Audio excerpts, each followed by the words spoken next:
4 to Doomsday. This is Doctor Who with the 5th Doctor, Peter Davison.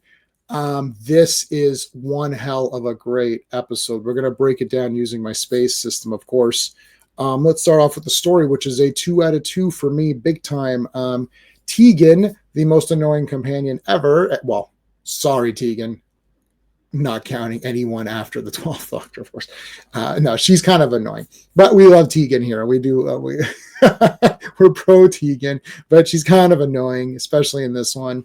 Tegan wants to go home. The Doctor thinks that he brought her home. But, of course, he didn't bring her home because it's not her time to leave yet. So they're on this really neat spaceship, which is housing 3 billion of this population of aliens whose homeworld was destroyed, and they have to get to Earth because they're going to live there with us. But they look gross. I can guarantee, and I bet you they'd be people who'd want, extra seats on a plane for free, and they're going to be people who are going to complain. They're probably going to be a bunch of Karens when they show up. I can just already see it.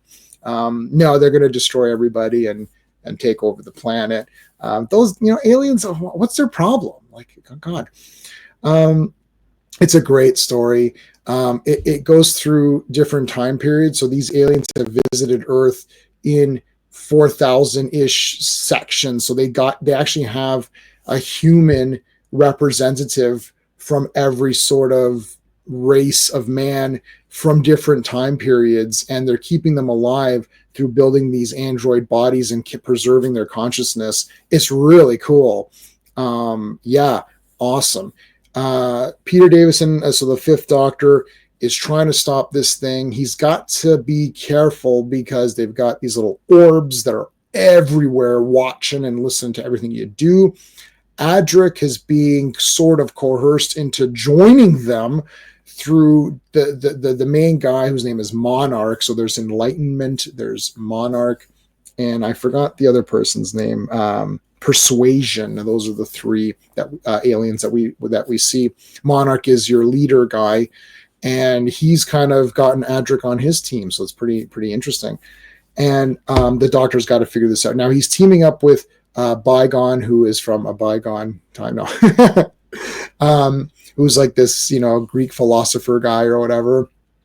And there's other guys there, so there's different emperors or whatever from different races from different time periods. It's really cool. It's damn good. It's a damn good story. He uses the cricket ball in this one in a really cool way. I don't know what else to say. There's a lot going on here. You can talk about the way man treats other man. You can talk about just history. Monarch makes points about, we're here to try to, advance science and all that.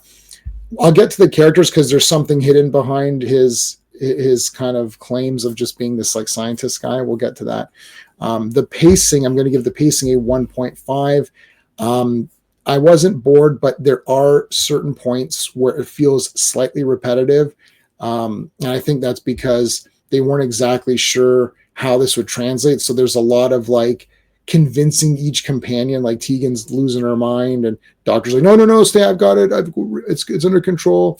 And then Nis is going to be captured and transformed into like an android, and Adric is joining. So it feels like the Doctor has a lot of companions to worry about, and that's fine. But that always feels like it's just filler because they've got so many companions. This is the thing. There shouldn't have been that many anyway. It doesn't make it boring, but it makes it slightly slower. Perhaps if this was 3 parts, classic Doctor Who is a slow program anyways, especially by today's standards, but that doesn't mean that it's bad or boring. So I'm still giving it a 1.5. I'm going to give the artistry, this is crazy, a 2 out of 2. I thought everything looked really damn good in this one. There's a part where the Doctor's in space, looks pretty good. He's floating around there. He's got to get momentum, so he actually throws the cricket ball, and it hits the ship and then comes back. And as it comes back, he grabs it, and that's just enough force to push him towards the TARDIS, which is floating out there in space because Tegan doesn't know how to drive the thing, and she's just pressing buttons. Like, what the hell is she thinking? The interior of the ship they're on is wicked. I didn't realize this, but I watched the making of, and some of that was just actually just the studio, like regular set, right? Like it's just the studio. Now they placed walls and stuff. It looked awesome.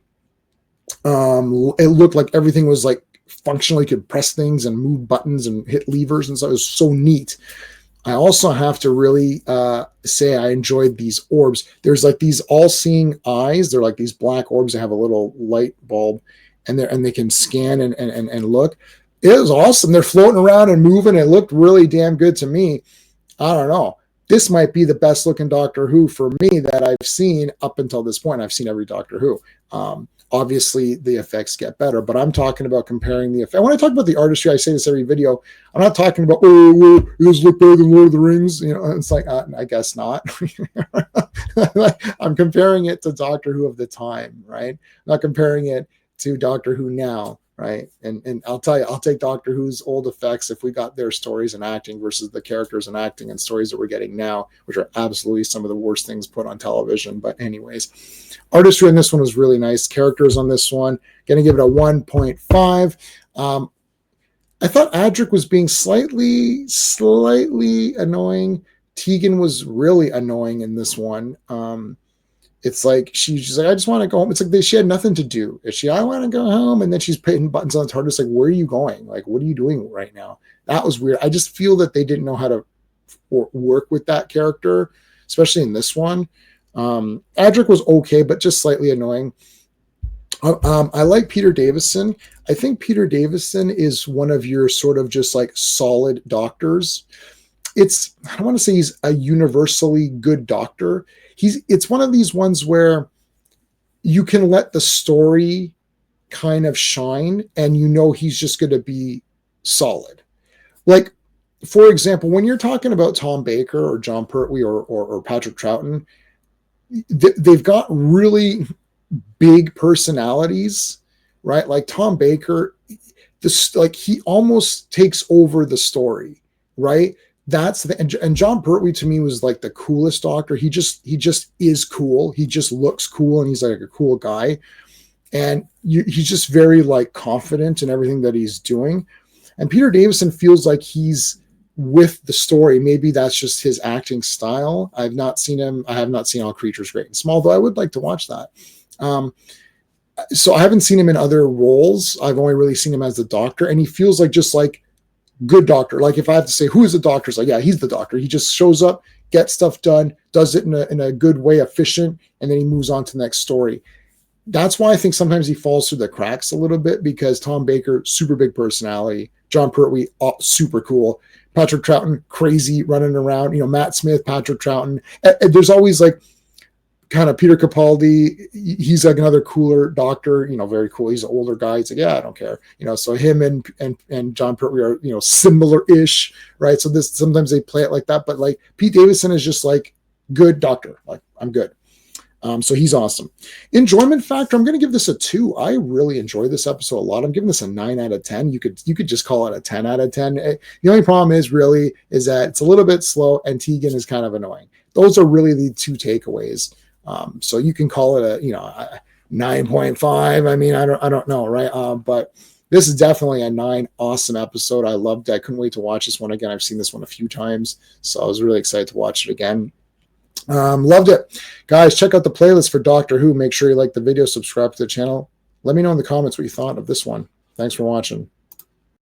Hey friends, you've just been listening to J-Man, and he is the smartest person who ever lived. So make sure you like and subscribe.